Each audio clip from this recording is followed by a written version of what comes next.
It's me, and welcome to episode 48 of the Weekly Whisper. I'm your host, Elian Habanero, and I'm here to talk all things 365 Pro Wrestling. And as you can see here, we bring Paul back. Thanks so much for coming back, Paul. No problem, guys. Always a pleasure to be here.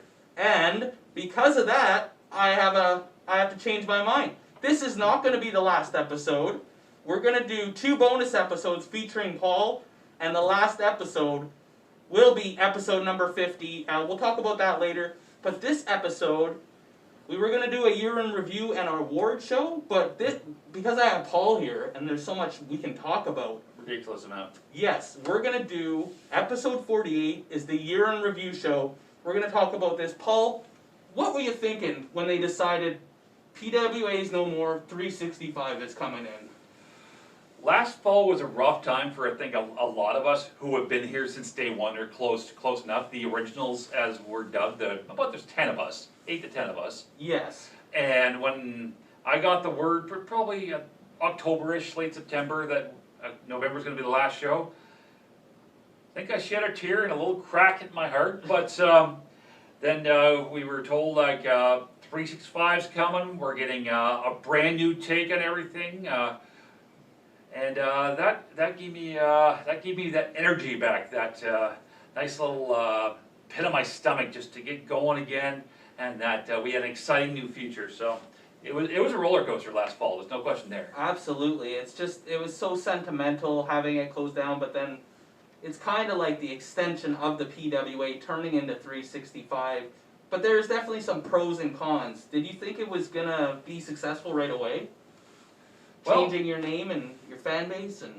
Well, with everything, it's always a risk making, like PWA had 15 years worth of fans, 15 years worth of wrestlers worth of history, and to start something brand new, like, some of those people are going to come back, but it's always a risk to do anything new. You just got to jump in there with both feet and start swimming. Yeah, it's scary, but it's also brave, and how do you get to the next level if you don't take the jump, kind of thing? Yeah. What did you think about the name when you first heard 365? Did you think it had a ring to it, or it was something different? Well, I know when management was talking about over the last 3 or 4 years that they wanted to maybe a little kickstart something a bit new, and I know for a fact that management in the PWA is 365 days a year. There's not one day off. There's not one day without a conversation, booking a venue, calling a wrestler. Like, it never ever stops. So.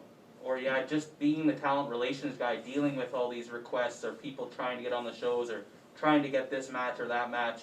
But I also found like 365 meant like every day, not just in the office, but I feel they've stepped up their social media game. Like they started the podcast, they started doing the Twitch. They really pushed the YouTube. They had all this stuff, so it was like every day of the year there was something to talk about as far as the brand goes, kind of. Oh yeah, exactly. Even during the COVID break from March through August, you always had your show on. There's always new matches being posted, updates, interviews. It goes on and it goes on and on. I haven't even got to touch upon how much social media stuff we've had to offer. Like, yeah. Twitch stuff even too is a more recent addition. And how, like, with the whole basically 6 months of no wrestling, if that never happened, do you think how much success? I mean, they had a lot of success considering the circumstances, but yes. if they had those 5 to 6 months back, do you think it'd be even more if they could have done a full year? Oh, if we had a full year, I guarantee we'd probably be heading into the Golden Opportunities Rumble possibly this weekend. And actually, I'm going to point out something quickly, that it is actually the 1-year anniversary today of Uno Mas. Uno Mas. Oh, that's right. I actually got a notification because it was like one more time. Yep. Monday, November 30th. The final show was Saturday, November 30th of last year. Although this is technically Tuesday, we film Monday because this is the way Paul's scheduled, and I wanted to have him on. So with that, we're filming Monday, but when you see this, it will be Tuesday. But yes, it was so perfect. PWA ended, and we're talking about 365. What about some of the smaller changes about just like the logo? Do you like the logo better than the old PWA one? I know that one's in your heart. Yeah. It always will be, but do you still like the new one? The PWA logo spoke more like tradition, classic Canadian wrestling. Yeah. The new 365 logo focuses me on the future a lot, a little more attitude, a little more of a devious grin, if you would. Yes. So it definitely goes in a different direction than I think PWA stood for by the end of its run. And then how did you, some of the changes, like, okay, so there's a new commissioner, Dr. Walls, and then, like out here in Ontario, they got a new venue, the Registry Theatre, right? And so were you, like, seeing, okay, they're trying to do something even bigger here, and were you on board with all that? Like, did you see it being smart decisions, I guess? Well, yeah, the Registry Theatre was a great, solid move. I've been inside the place. I've seen the setup. It's a really nice venue for wrestling. And sorry, brain fart, folks. Yeah, other changes had to come about, and we really had to push forward because this was a brand new thing, a brand new year, new talent, new venues. Finding a new identity was what you had to do. I think that's what it was, because like they would have those, I remember back in PWA, they'd have the VIP, and it'd usually be like a meet and greet or an interview, whereas the VIP for 365 in that first Registry show was 2 like non-sanctioned matches after that you had to pay extra to see, which we hadn't seen a lot of that in PWA. We'd seen the pure violence division, but this seemed like a new shot in the arm, so to speak, I guess, right? So, like, let's take a look, year in review. The very first show was January 10th in Campbell River. They did run the next night in Comox, January 11th. And were you just happy to see them get going and that kind of stuff? Like, what were you thinking?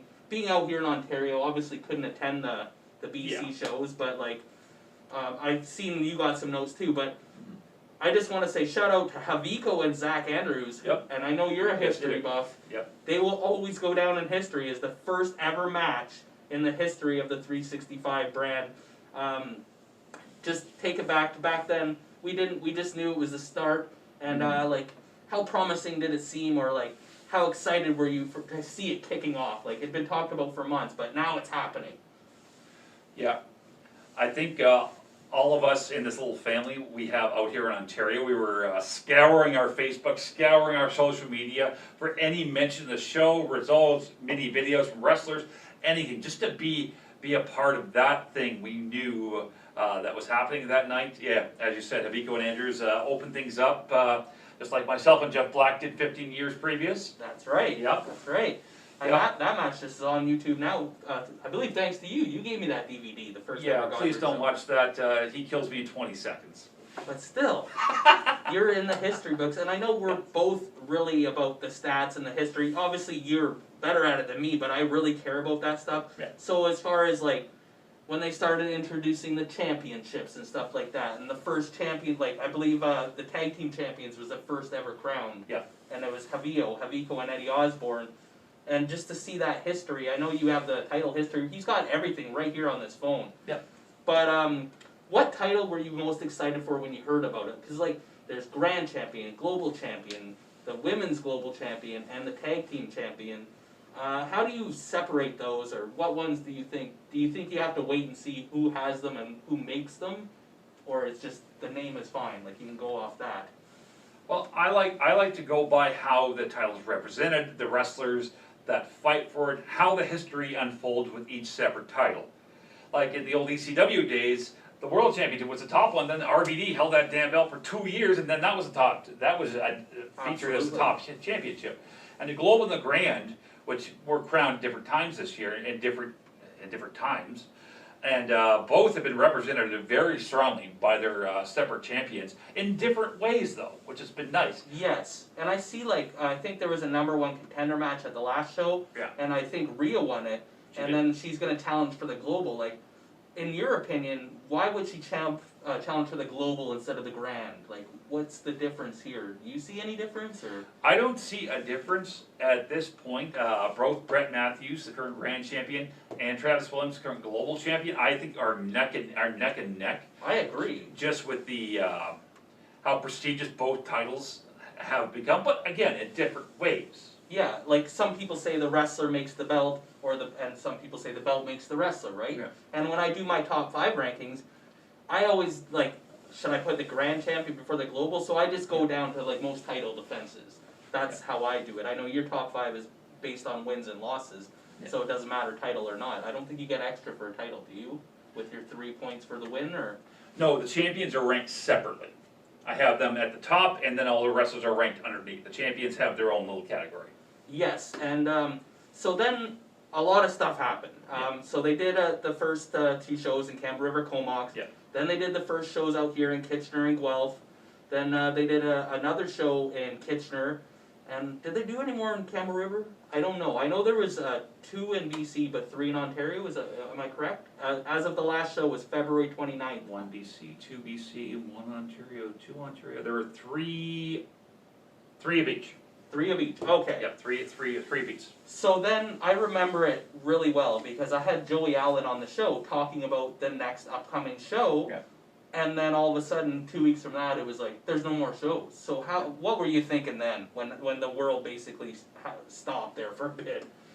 It just broke my damn heart. Like, after all this hard work, after all this build-up, after all these guys sweating and destroying each other on the first couple of shows, building this great brand, and then poof, nothing. Your momentum, yeah. Yeah, COVID's killed everybody's spirits, everybody's hobbies, like, all of it just went to nothing. Absolutely. It's hard not to get down, but you gotta just keep doing what you do. You gotta keep working, stay positive, and follow your hobbies. So because of that, what ended up happening was the big comeback. So February 29th was the last show. So we technically had 5 months of no shows.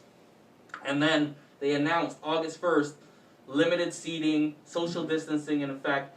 The 365 is coming back. How happy were you to see that? Because not a lot of other promotions were coming back, especially in Canada. Oh God, no, no. There was like, I think 2 on the 2 on the West Coast, and 1 or 2 on the East Coast, and 1 or 2 in Ontario that lasted like 1 show, 2 shows tops. And a lot of them didn't have fans, or they'd be outdoor social distancing, or some of them were just empty crowds and stuff.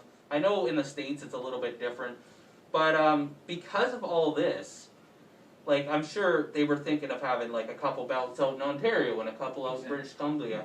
How do you think they just kind of went with the flow and did what they could with the hand they were dealt?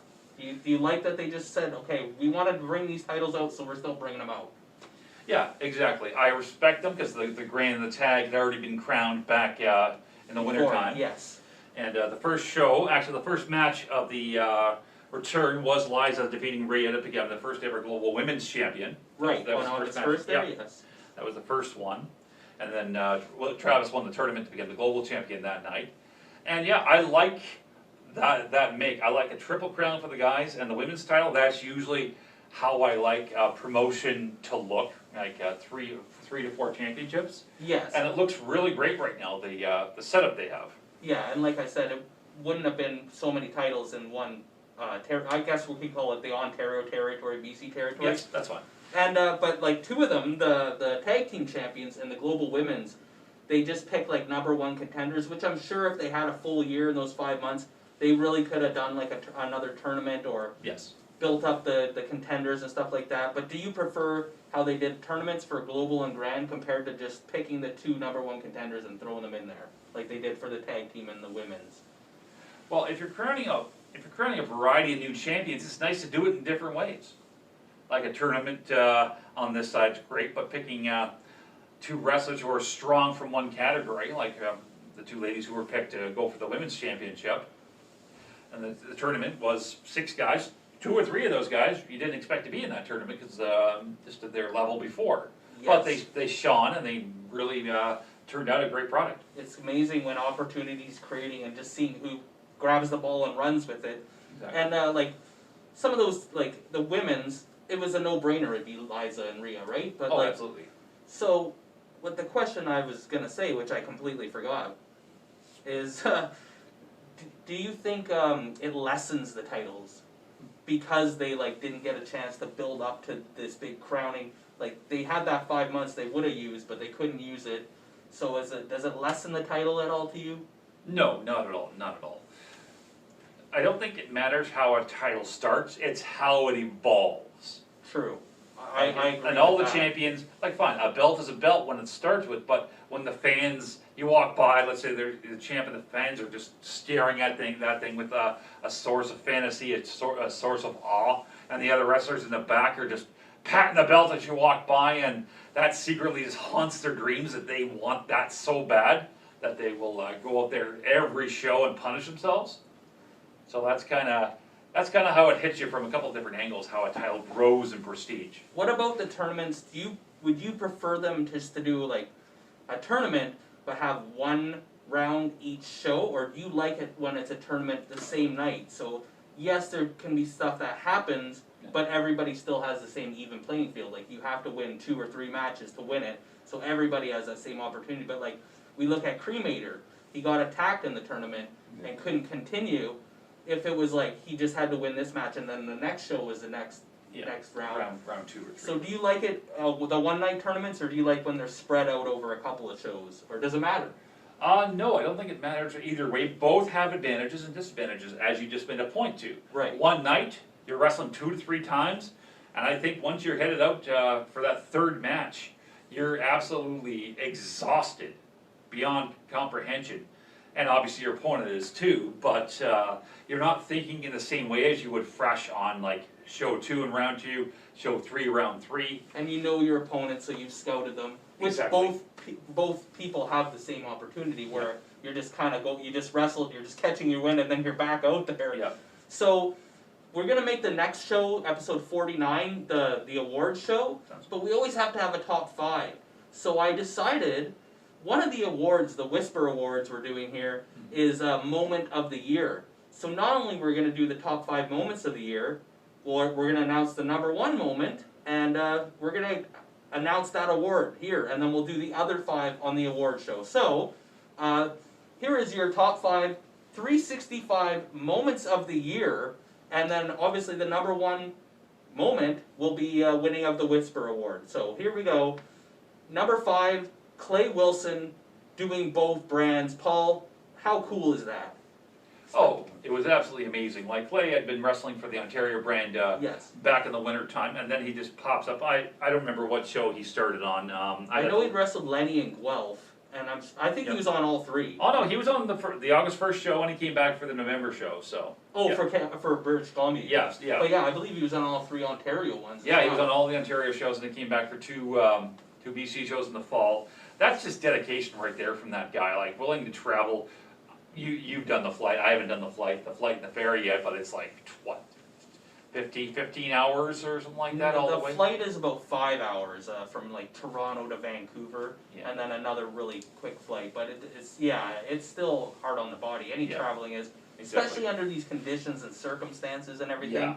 So do you feel like that's going to really help Clay Wilson in 2021? Can we be looking for him to? 2021's his year, you think? Oh, absolutely. Yeah, Clay has been since the end of PWA. Clay has just been foaming at the mouth to make that step to the next level, be one of the top guys. And I guarantee you, once things start back up in 2021, you watch out for this guy. He's going to be whatever the top championship ends up being in the Ontario brand, he will be right there in the picture. I believe so. We've both been close around him and stuff like that. Yeah. I wrestled him like 4 times. You were his manager at one point a little bit there for United Front and stuff like that. Yeah. So he's number 5 moment of the year. I know there's only 3 Ontario shows throughout the year, but the number 5 moment would have to be the crowd reaction for the temple in Guelph. Have you seen any of those videos? The sing-along and stuff? I am not on the one you're talking about, but prior Guelph shows that I've been a part of, especially in the farewell weekend that you and Eddie wrestled. The super fans stayed probably 45 minutes to an hour after the ring was torn down, and they're still chanting. I can't say the word they say along with the chant. Yes. But they were still cheering with the temple up to an hour after the show. So something clicks when that what's the song? The Final Countdown. Final Countdown by Europa, yeah. When that song kicks in and Lenny and Jeff and Tex come out, the crowd just explodes. It was so cool. Those are the best things, those natural progressions where the crowd just, they go into business for themselves, but that's why they're the crowd. They're the paying customer, and they're deciding what they like and they don't like. Yeah. So now for number 3 moment of the year, I have the crowning of one of the championships, and I'm not trying to take away from any of the other ones, but I got Brett Matthews winning the Grand Championship. A lot of other people, like if Liza would have won against the Global Championship, maybe her, but he struggled.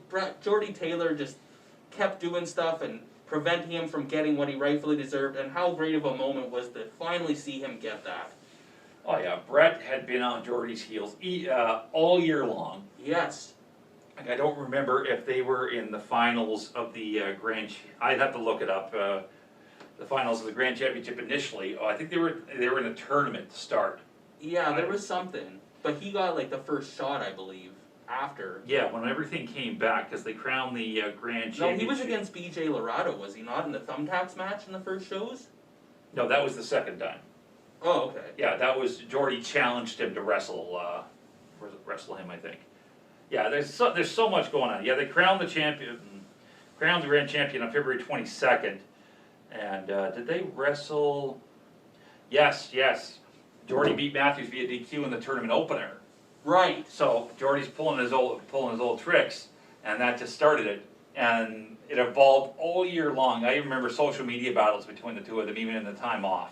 Yeah, I think that's what made it so much great too, because it wasn't just for a title. You could tell they both wanted to one-up the other one so badly, and Jordy had a lot of tricks up his sleeve, so for Brett Matthews to finally slip one by him. Exactly. Man, yes. So that's the number 3 moment of the year for 365.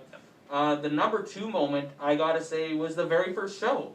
I think you and me, everybody, will always look back at that very first show, whether it be 5, 10, 20, 30 years from now, the very first show in 365. So if that's not the first one, what would it be? I would say the top 5 moment of the year was when they announced that wrestling was back. I needed it. I've been doing the Whisper 5 months personally, and no wrestling to talk about. Even though I'm not out there, man, that was just like a shot of adrenaline. I was just like, yes, they're doing it again. Even with the limited crowds, it's still wrestling again. Oh yeah, it was back. I was grinning like an idiot for probably 3 days after I saw that post come back. Even if it's 3,000 kilometers away, it still meant that I was getting that shred of normalcy back to look forward to and to be a part of, and it just blew my mind. Because we're fans just as much, and especially when it's something you know you're a part of. So it's like even more. So that's the top 5 moments. Clay Wilson wrestling for Ontario and BC. I know there was a couple other people that did it, but his just stood out. I don't know, it just seemed more important. And then number 4, Temple and Guelph crowd reaction. Number 3, Brett Matthews finally reaching the top of the mountain. Number 2, the very first 365 show. And number 1, moment of the year, which is receiving a weekly Whisper award, is I guess Dr. Walls announcing the comeback August 1st show. So that's all for the year in review show. Just make sure you like or you get a leg drop. Comment or you get a clothesline. Subscribe or you get a suplex. And share or you get a sleeper. I'm your host, Elian Habanero, here with Paul Wright. I love wrestling. Cuba!